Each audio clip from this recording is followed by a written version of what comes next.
नमस्कार, मैं हूं आशुतोष और आप देख रहे हैं एशियन टाइम्स न्यूज। बिहार में महागठबंधन के भीतर ऑल इज वेल नहीं दिख रहा है। महागठबंधन के भीतर कुछ न कुछ अब आवाजें सुनाई देने लगी हैं और बिखराव के संकेत भी दिखने लगे हैं।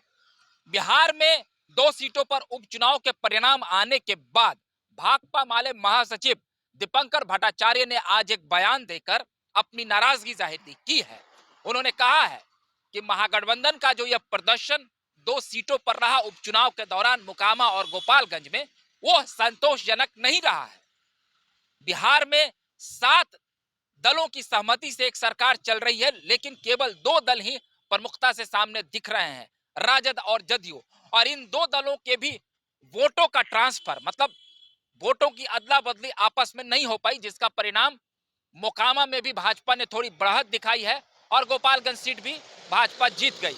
अगर ऐसी ही परिस्थिति चलती रही तो आने वाले चुनावों में महागठबंधन के लिए मुश्किल होगी और बीजेपी इसी तरीके से बढ़ाती दिखेगी। तमाम दलों को लेकर गोलबंदी होनी चाहिए और सबकी राय मशवरा लेनी चाहिए।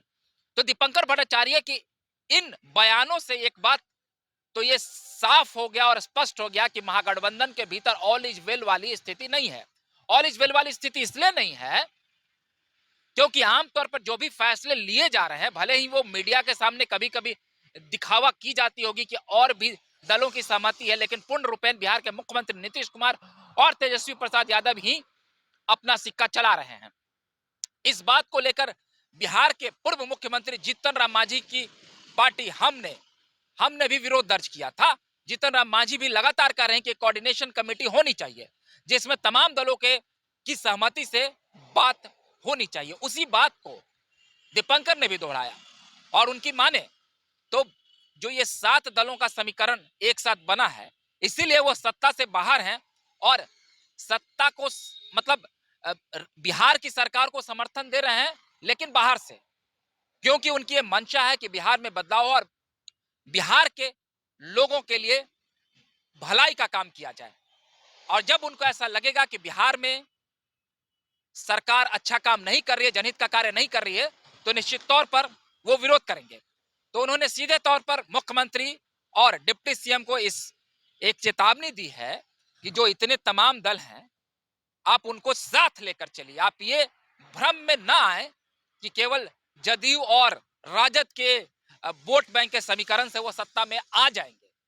उनको तमाम दलों को लेकर एक समीकरण बनानी पड़ेगी, तब जाकर के वो सत्ता में दिखेंगे, नहीं तो बीजेपी बढ़त बनाने से नहीं चूकेगी। उन्होंने ये भी कहा कि जदयू और राजद के साथ जो तालमेल है, तो कहीं ना कहीं उनका इशारा जदयू की तरफ भी रहा है कि जदयू का प्रदर्शन लचर रहा। भले बिहार के मुख्यमंत्री नीतीश कुमार लंबे समय से सत्ता में है, जाहिर सी बात है कि उनको लेकर अब बहुत सारी एंटी इनकन्वेंसी भी चल रही है और राजद भी अकेले दम पर सत्ता में नहीं आ रही थी, उन्हें भी एक समीकरण गढ़ना पड़ता है। तो ऐसे में लगातार कई बयानबाजियां चल रही हैं जिससे खटास निकलकर सामने आ रहा है। और जितने भी छोटे दल हैं, आप देख सकते हैं जो भी सरकारी आयोजन होता है उसमें केवल नीतीश कुमार और तेजस्वी यादव ही नजर आते हैं। कांग्रेस के भी बड़े नेता बहुत बिरले ही दिखाई देते हैं और कांग्रेस की भी हैसियत इस सरकार में न के बराबर है। वाम दलों का भी हाल बुरा ही है। हम भी की पार्टी भी लगातार आवाज उठा रही है। जीतन राम मांझी को भी कुछ समझ में नहीं आ रहा है। तो जितनी भी पार्टियां इस गठबंधन में है वो बहुत ही सहज महसूस नहीं कर रही है। बहरहाल, आपको हमारा वीडियो अच्छा लगा हो तो कृपया कर लाइक, सब्सक्राइब और शेयर करना ना भूलें। अगले बार एक नए वीडियो के साथ हम आपके सामने हाजिर रहेंगे।